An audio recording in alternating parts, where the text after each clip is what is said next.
రాజుల 2వ గ్రంథము 22వ అధ్యాయము. యోషీయా ఏలనారంభించినప్పుడు 8 ఏండ్ల వాడై యెరూషలేమునందు 31 సంవత్సరములు ఏలెను. అతని తల్లి బొస్కతు ఊరివాడగు అదాయాకు కుమార్తె అయిన యెదీదా. అతడు యెహోవా దృష్టికి యథార్థముగా నడుచుచు కుడి ఎడమలకు తిరుగక తన పితరుడగు దావీదు చూపిన ప్రవర్తనకు సరిగా ప్రవర్తించెను. రాజైన యోషీయా ఏలుబడిలో 18వ సంవత్సరమందు మెషుల్లాముకు పుట్టిన అజల్యా కుమారుడును శాస్త్రీయునైన షాఫానును యెహోవా మందిరమునకు పొమ్మని చెప్పి రాజు అతనితో ఈలాగు సెలవిచ్చెను. నీవు ప్రధాన యాజకుడైన హిల్కీయా యొద్దకు పోయి ద్వారపాలకులు జనుల యొద్ద వసూలు చేసి యెహోవా మందిరములో ఉంచిన రొక్కపు మొత్తము చూడుమని అతనితో చెప్పుము. యెహోవా మందిరపు పనికి అధికారులై పని జరిగించువారి చేతికి ఆ ద్రవ్యమును అప్పగించిన తరువాత యెహోవా మందిరమందలి శిథిలమైన స్థలములను బాగుచేయుటకై యెహోవా మందిరపు పనిచేయు కూలివారికి వారు దానినియ్యవలననియు, వడ్లవారికిని శిల్పకారులకును కాశపనివారికిని మందిరమును బాగుచేయుటకై బ్రాణులనేమి చెక్కిన రాళ్లనేమి కొనుటకును ఇయ్యవలననియు తెలియజెప్పుము. ఆ అధికారులు నమ్మకస్తులని వారి చేతికి అప్పగించిన ద్రవ్యమును గూర్చి వారి యొద్ద లెక్కపుచ్చుకొనకుండిరి. అంతటా ప్రధాన యాజకుడైన హిల్కీయా యెహోవా మందిరమందు ధర్మశాస్త్ర గ్రంథము నాకు దొరికినని షాఫాను అను శాస్త్రితో చెప్పి ఆ గ్రంథమును షాఫానునకు అప్పగించెను.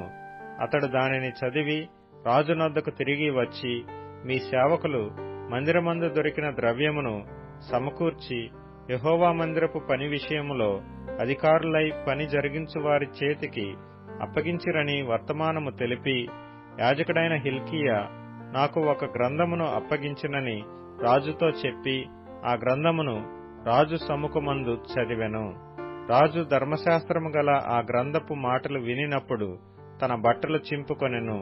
తరువాత రాజు యాజకుడైన హిల్కీయాను, షాఫాను కుమారుడైన అహీకామును, మీకాయా కుమారుడైన అక్బోరును, షాఫాను అను శాస్త్రిని, అసాయా అను రాజసేవకులలో ఒకరిని పిలిచి ఆజ్ఞాపించినదేమనగా, మీరు పోయి దొరికిన ఈ గ్రంథపు మాటలను గూర్చి నా విషయములోను జనుల విషయములోను యూదావారందరి విషయములోను యెహోవా యొద్ద విచారణ చేయుడి.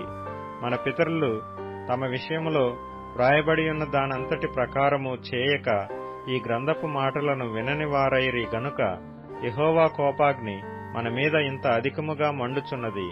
కాబట్టి యాజకుడైన హిల్కీయాయును, అహీకామును, అక్బోరును, షాఫానును, అసాయాయును ప్రవక్త్రియగు హుల్దా యొద్దకు వచ్చిరి. ఈమె వస్త్రశాలకు అధికారియగు హర్హషుకు పుట్టిన తిక్వాకు కుమారుడైన షల్లూమునకు భార్య అయి యెరూషలేములో 2వ భాగమందు కాపురస్తురాలై ఉండెను.